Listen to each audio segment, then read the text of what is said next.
Dans cette vidéo, aujourd'hui, on va voir avec Guillaume, je vais faire une analyse détaillée d'un produit, comment on peut analyser une niche et comment on peut savoir est-ce qu'on va se lancer sur ce produit-là ou pas, est-ce qu'on est rentable ou pas, analyser la concurrence. Yes, bien sûr, à 100%, ouais.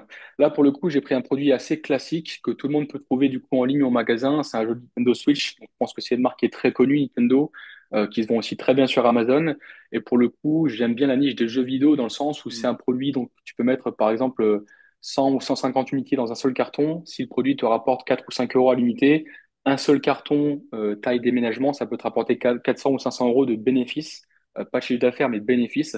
Donc c'est un type de produit que j'aime bien, on va dire, vendre sur Amazon. Pour le coup, là, je vais faire part de cette analyse sur ce produit-là. Donc grosso modo, l'outil qu'on utilise pour l'analyse produit, donc c'est SellerAMP. C'est le meilleur outil, on va dire, européen ou américain qu'utilisent les vendeurs online ou retail arbitrage. 100% des produits que vous analysez sur Amazon doivent passer en analyse par cet outil pour connaître effectivement votre rentabilité après achat, après vente plutôt. Donc là, grosso modo, on est sur un jeu Nintendo Switch dans la catégorie jeux vidéo. On voit a priori que c'est un bon produit dans le sens où voilà, il y a des avis positifs. Le prix de vente, il n'est pas soit trop bas, soit trop haut. C'est un prix, on va dire, un prix moyen intéressant à vendre sur Amazon. Et la première chose à faire quand on analyse un produit sur Amazon, c'est rentrer ici notre prix d'achat, notre prix de vente, pour directement voir si la rentabilité est au rendez-vous.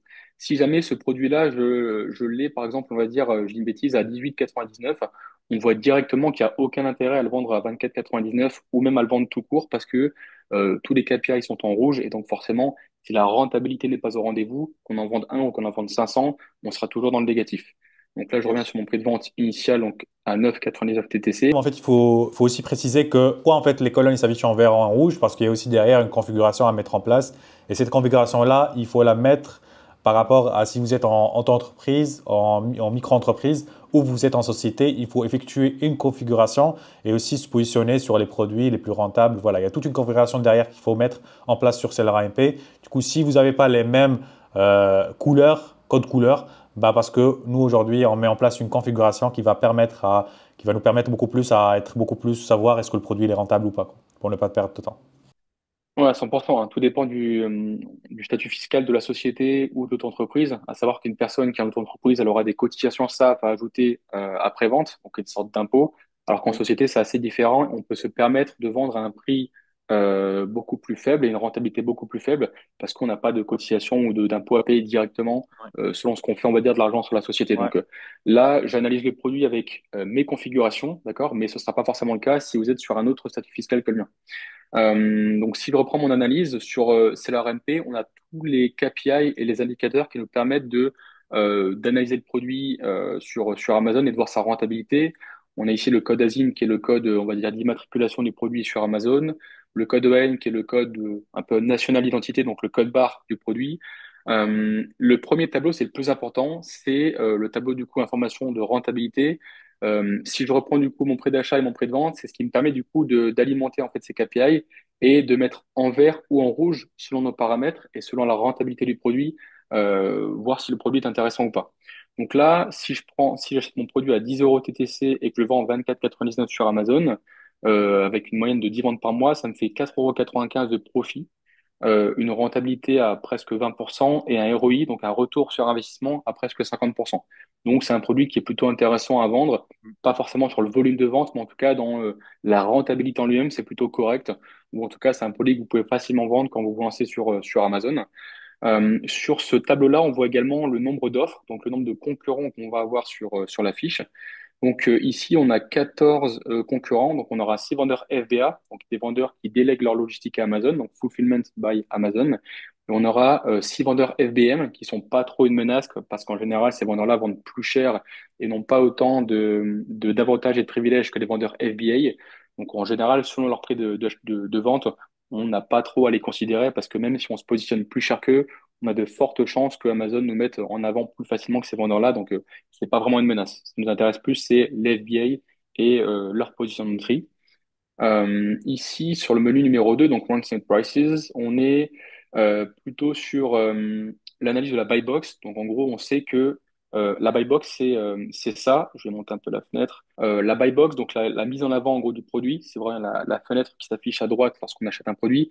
Plus de 90% achètent via cette buy box. Donc le fait qu'il n'y en ait pas, c'est pas rédhibitoire, mais en tout cas, on va beaucoup plus convertir en vente les produits qui ont une buy box sur Amazon. Donc, dans le menu prix et ranking, ici, on peut voir quel est le prix moyen de la buy box, donc, le prix moyen de vente du produit sur les 30 derniers jours, les 90 derniers jours et également depuis la création de la fiche produit. Donc ça, c'est un facteur qui est important à regarder sur les 3 derniers mois parce que d'un côté, les 3 derniers mois, c'est assez court, mais c'est une échelle, on va dire, de temps assez grande qui nous permet de savoir si le produit est plus ou moins stable. Parce que s'il se vend très bien, enfin, s'il se vend actuellement à 24,99, mais par contre que sur les 3 derniers mois, il s'est vendu en moyenne à 20 euros, c'est plus du tout la même rentabilité. Et là, pour le coup, c'est intéressant. Est-ce qu'on peut voir aussi la saisonnalité là-dessus ou il y a une méthode pour savoir la saisonnalité? Sur la saisonnalité du produit, il vaut analyser le graphique qu'on va voir juste en dessous, qui est juste également ici, par exemple, où en Ok, fait, il y a plusieurs KPI qui peuvent nous dire si c'est un produit saisonnier ou pas. Quand je ok. dis saisonnier, c'est un produit qui va plus ou moins se vendre pendant les vacances scolaires, d'été, ou alors à Noël, par exemple, comme la catégorie jeux et jouets. On peut voir si c'est un produit rentable, enfin, qui se vend souvent ou pas. Donc là, sur le graphique qu'on appelle le chart, c'est un indicateur qui est hyper important à analyser sur Seller MP. La première chose à voir, c'est la rentabilité. Et ensuite, une fois que la rentabilité est au rendez-vous, il y a tout un processus d'analyse à faire sur le prix moyen de la buy box, le graphique, les concurrents et leur stock, et également tout ce qui est pourcentage de la buy box. Donc à quel point Amazon partage la mise en avant du produit entre les différents vendeurs. Donc pour le coup, comment on analyse rapidement un graphique? Il y a plusieurs lignes qui permettent en gros de définir si c'est un bon produit ou pas. On voit s'il y a Amazon sur le produit, on voit quel est le vendeur FBA le moins cher sur le produit, quel est le vendeur FBM le moins cher, donc ça, c'est pas trop important. Ici, on a la ligne rose qui est la plus importante, la ligne de la buy box, qui nous permet de voir en gros quelles sont les variations de prix. Là, on voit par exemple que sur les 3 derniers mois, le prix ne varie quasiment pas. Le produit s'est toujours vendu entre 24,99 et 25,12 €. Donc, c'est une toute petite variation. On peut voir que le prix du produit est stable dans le sens où il passe pas de 24 euros à 18, puis il remonte à 32, puis il redescend à 25. Donc, pour le coup, on sait que le produit va toujours se vendre aux alentours de 25 euros. Donc, plus la ligne rose est linéaire, mieux c'est entre guillemets pour le produit. Ça montre un prix stable. Et ensuite, on a la ligne du ranking ou du BSR, on l'appelle comme on veut. Par contre, cette ligne-là, on a besoin de voir des variations à la baisse sur cette ligne parce que plus le BSR est bas, rappelez-vous, plus le produit est haut dans les rankings et donc il y a plus de ventes. Donc en gros, comment on analyse ça? Là, je suis sur une échelle de temps à 3 mois. Si je vais sur un an, par exemple, on peut voir que la ligne rose, elle est plus ou moins toujours autour des 25 euros. Donc ça, c'est plutôt rassurant. Par contre, on voit qu'il y a quand même un mouvement selon le volume de vente. Donc là, si je regarde ici, le produit, on va dire autour de mi-juin 2024, il était, on va dire, tac, tac, tac, il oscillait entre 21 et 26 euros. Donc on voit que sur les moments où il est à 21 euros, il déclenchait beaucoup plus de ventes parce que c'est beaucoup plus fourni en baisse sur le graphique. Par contre, si je vais ici, donc par exemple, en quasiment un an après, donc en février 2025, toujours au même prix, je pense que c'est un produit qui a aussi un peu vieilli, raison pour laquelle le produit fait un peu moins de ventes, même si le prix n'a pas forcément bouger. Donc je pense que c'est aussi un peu un produit qui se vend en fonction de son année. Plus les produits sont récents, plus ils se vendent mieux. Ça, c'est connu, c'est un peu comme les livres. Mais là, pour le coup, je pense que voilà, c'est pas un banger comme produit, mais en tout cas, c'est un produit qui est plus ou moins stable. Donc on voit que le produit s'est quand même mieux vendu l'année dernière avec un prix plus ou moins identique. Par contre, il n'y a pas forcément de saisonnalité sur le nombre de ventes. On voit que le volume de vente est toujours plus ou moins identique selon la date. Si je prends de mai 2025 à décembre 2020, pardon, mai 2024 à décembre 2024, on voit que le produit a toujours eu des ventes. Donc, c'est pas un produit qui va faire 5 ventes par mois en janvier et 50 en décembre. Donc, c'est plutôt OK. Ok, good. Et dernier indicateur, enfin en tout cas si on poursuit l'analyse, on voit déjà ici sur le menu European Marketplace qu'on peut voir si le produit se vend à différents prix sur différentes marketplaces avec la rentabilité effectivement qu'on voit juste ici. Le menu offre qui est très important à analyser où on voit effectivement tous nos concurrents avec leur volume de stock, leur positionnement de prix et leur profit. Donc pour le coup c'est une fenêtre qui est hyper importante à analyser dans le sens où Si le produit fait énormément de ventes par mois avec un gros partage buy box, c'est pas très grave s'il y a beaucoup d'FBA parce qu'on tourne et chacun vend ses produits. Par contre, si le produit a un volume de vente plus petit et que les vendeurs ont un stock important, c'est un tableau sur lequel il faut passer du temps pour voir à quel pourcentage du temps on va vendre le produit. Là, c'est un produit qui fait une dizaine de ventes par mois, donc c'est pas un exemple qui est incroyable parce qu'on va pas, on va dire, gagner notre vie en vendant que ce produit.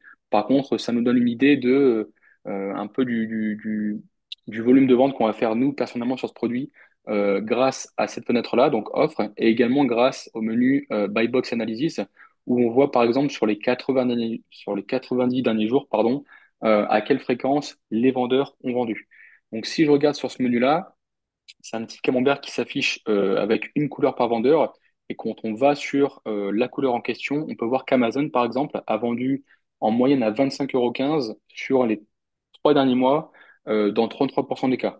Si on fait un autre vendeur, donc par exemple Neo Ayato, lui, il a vendu dans 22% des cas à un prix de 25 € en moyenne. Donc, ce qui est Mm. intéressant là-dessus, c'est que même si Amazon et d'autres vendeurs, on voit que tout le monde peut vendre si on a un prix plus ou moins similaire. Forcément, si on se positionne sur ce produit, par exemple, à 32 €, je pense que la fenêtre de buy box, ça sera beaucoup plus faible et on aura tendance à vendre beaucoup moins qu'un vendeur qui est à 25 €. Donc, cette fenêtre-là, elle est aussi hyper importante à analyser. Et le côté positif, c'est qu'on peut vendre même sur une fiche produit sur lequel il y a. Mais je pense qu'il y a aussi le point en fait que il faut pas se focaliser sur le nombre de quantités de stock. Certes, on aimerait bien tomber sur que des produits qui se vendent à 200 pièces, mais aujourd'hui sur le retail, vous n'aurez pas les 200 pièces qui sont prêts et vous n'êtes pas prêt à mettre 200 pièces sur un seul produit. Du coup, même si le produit se vend 10, 30, 40, 50 fois par mois, ben, c'est des produits qui vont être intéressants parce que vous allez aussi vous lancer sur plusieurs types de produits et aussi, c'est ça le point positif du retail online, c'est que c'est se diversifier, ne pas mettre ses œufs dans le même panier et avoir un catalogue, et affiner son catalogue à fur et à mesure pour se positionner sur les meilleurs produits. Toi, tu en penses quoi de ça, Guillaume? Est-ce que tu as la même stratégie ou tu privilégies beaucoup plus les produits où il y a beaucoup de quantité? Non, non, en fait, il y a pas mal de choses à analyser, mais grosso modo, il faut savoir se diversifier sur Amazon assez rapidement. C'est-à-dire que si on est à l'aise sur une niche, autant essayer d'exploiter un maximum et de vendre le plus de marques possible, tout en gardant une bonne gestion de stock. Par contre, la diversification, déjà, ça va crédibiliser son compte auprès d'Amazon, mais ça va aussi permettre de limiter le risque, entre guillemets, sur telle ou telle niche qu'on va vendre. Ok. Et pour revenir du coup au premier point d'analyse sur le volume de vente, c'est pas important. L'analyse du produit sur SellerMP, elle doit être vraiment complète. Il ne faut pas bâcler son analyse parce que si on voit qu'un produit est rentable et qu'on l'achète trop vite, parce qu'il peut être très rentable, mais s'il fait pas de vente, ça sert à rien. Comme un produit qui fait 1000 ventes par mois, s'il n'est pas rentable, dans le même sens, il n'y a aucun intérêt à le vendre. Donc c'est pour ça que l'analyse de produit, après la rentabilité du coup vue sur SellerMP, l'analyse elle doit être vraiment complète et ne pas négliger le menu buy box, le menu buy box analysis, le graphique, etc. C'est des choses qui sont hyper importantes et qu'on voit justement dans le coaching, justement pour pas bâcler cette analyse. Si je reprends juste un produit que je voulais te montrer, par exemple, Mhm. tu verras qu'il y a beaucoup de personnes qui se lancent sur Amazon et qui disent, OK, je sais que j'ai tel et tel point analysé sur Seller MP. Donc en gros, si mon produit ne respecte pas ces critères, je passe. Ça peut être une erreur. Là, je vais sur un produit de la marque Playmobil, très connu. Ça, c'est un produit que je peux avoir à 1,23 € TTC via un grossiste avec qui je travaille. Imaginons qu'une personne lambda qui n'ait pas la formation assez poussée pour analyser une fiche produit et savoir si c'est une opportunité ou pas, regarde ce qu'elle peut faire. Elle arrive sur la fiche produit, elle fait OK, il n'y a pas d'alerte, tout est OK, le BSR il est bon, le produit, je suis bien rentable dessus. Par contre, il n'y a pas de vente par mois et il n'y a pas de buy box, donc je passe. Ça peut être une très grosse erreur. Pourquoi? Parce que certes, le produit il peut être très rentable. Par contre, s'il fait pas de vente par mois, c'est pas intéressant. L'idée, c'est qu'on va pousser l'analyse un peu plus loin ensemble. Donc, je vais un peu élargir ce champ-là et voir en fait pourquoi ça peut être un produit très intéressant. On voit que le produit-là, il est bien disponible ici. Il n'y a pas de buy box, mais il peut quand même se vendre. On voit que le vendeur le moins cher actuellement sur le produit, il est à, tu vois, 24 euros, 7,59 € avec 17 € de frais de livraison, ce qui est énorme. On voit que le vendeur, c'est un FBM et tous les autres sont également FBM. Donc là, en gros, il y aurait une opportunité monstre, entre guillemets, à se mettre sur le produit. On voit que c'est un bon produit parce que ici, il y a des avis positifs. On voit également que sur le graphique, ils se vendaient super bien à un prix un peu moins cher. Et donc, c'est sur quoi on va poser l'analyse aujourd'hui.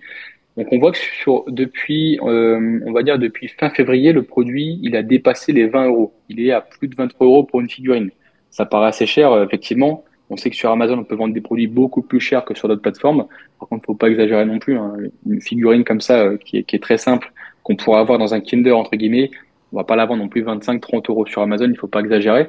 Par contre, si on va un peu plus loin en arrière, donc on va dire autour de fin octobre 2024, on voit que le produit, il se vendait très bien autour des 12 euros et il se vendait, voilà, là je suis à 12,90 € et le produit, on voit qu'il y a énormément de variations sur la ligne verte, sur le ranking, ce qui signifie que le produit fait énormément de ventes. Donc là, si je remonte ici dans mes KPI de rentabilité et que je me mets par exemple à 12,99 €, on voit que je suis toujours très rentable. C'est un produit sur lequel je fais 21% de marge et un ROI, donc un retour sur investissement à 220%. Parce que moi, je rappelle bien qu'à la base, je mets 1,23 € sur la table et je récupère mon 1,23 € plus 2,73 € de profit. Donc en fait, ça peut être un super produit. Et pour l'anecdote, ce produit-là, quand je l'avais acheté, il était à peu près ranké à 5 ventes par mois sur SellerMP parce que je pense que le vendeur actuel était à 19,99. Je me suis mis un peu plus bas que lui. Je crois que je me suis mis genre à 14,99 et je pense qu'il y a 30 ou 40 quantités qui sont parties dans les 10 jours suivants. Donc c'est pour ça qu'en fait, il faut toujours pousser l'analyse. Si le produit ici, il a un bon BSR et des avis clients, c'est forcément qu'il y a eu des ventes par le passé. Donc il faut pas s'arrêter à ce qu'on voit, pas être trop exigeant, mais d'être un minimum et d'être à l'équilibre entre le volume de vente et la rentabilité. Ça sert à rien de Yes. vendre un produit trop cher si on le vend 2 fois par mois avec une bonne marge. Mieux vaut le vendre peut-être 10 ou 15 fois par mois avec une marge d'1 € ou deux moins cher, mais par contre d'avoir une meilleure rotation de stock. Yes. J'ai une dernière question, Guillaume, pour toi par rapport à ce produit-là. Si tu te lanceras sur ce produit-là, tu viseras quelle quantité? Parce que là, comme on a une estimation de sales qui est pas très connue, du coup, toi, tu viseras quelle quantité? Alors effectivement, la décision du volume, de la quantité de stock qu'on va acheter, elle va parler avec l'expérience, mais surtout avec l'analyse, même pour un vendeur débutant. En fait, si on prend un peu le prix moyen du produit, on va dire sur les 90 derniers jours, on est à 21 €, ce qui est quand même très élevé pour ce produit-là. Donc moi, je pense que sur un produit comme ça, au vu des ventes sur 2024, je partirais avec, on va dire, allez, 40 quantités pour Ok, ne pas non plus abuser, 40 quantités, donc à peu près 40 €. ouais, je dirais maximum 3 mois de stock, grand max. Tout dépend de la saison, hein, si on est dans le quatrième trimestre. Mais je partirai avec 40 quantités parce que je sais que ces quantités, elles vont partir relativement vite, je pense dans le mois ou dans le mois et demi suivant, parce que ça, c'est un produit que j'ai déjà vendu. Donc, je partirai à peu près avec 40 quantités. Ouais. Ok. Mais hyper important, c'est que pour un vendeur débutant ou même confirmé, on fait toujours une phase de testing dans le sens où je vais jamais commander 40 quantités d'un produit en testant un produit. Ça aussi, j'ai vraiment pas le choix sur la plateforme ou la marketplace.